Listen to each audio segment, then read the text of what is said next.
Morning Edshed viewers. So it's 9:01 and today is the 12th of June.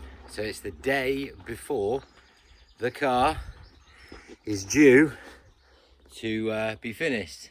Here's the old bonnet. So I've just come over and today's going to be a big day of rushing to get everything done. I've seen the car briefly yesterday and yeah, you know, the videos I put on this morning, which are all the windscreen fitting, they were done yesterday. So today is kind of going to be a bit real time-ish. I'm going to try and put updates on throughout the day. So they're not going to be the usual edited format. They're not going to have the logo or anything like that. It's just going to be me and the Edshed, and it's going to be done via my mobile phone. So we're just on our way down now.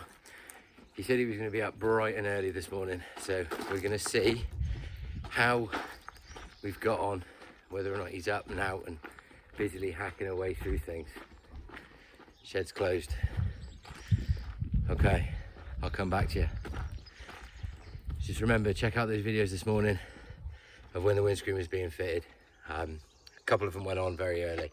So it shows you the windscreen, shows you the chrome, shows you everything. So yeah, go check out those ones and keep checking back.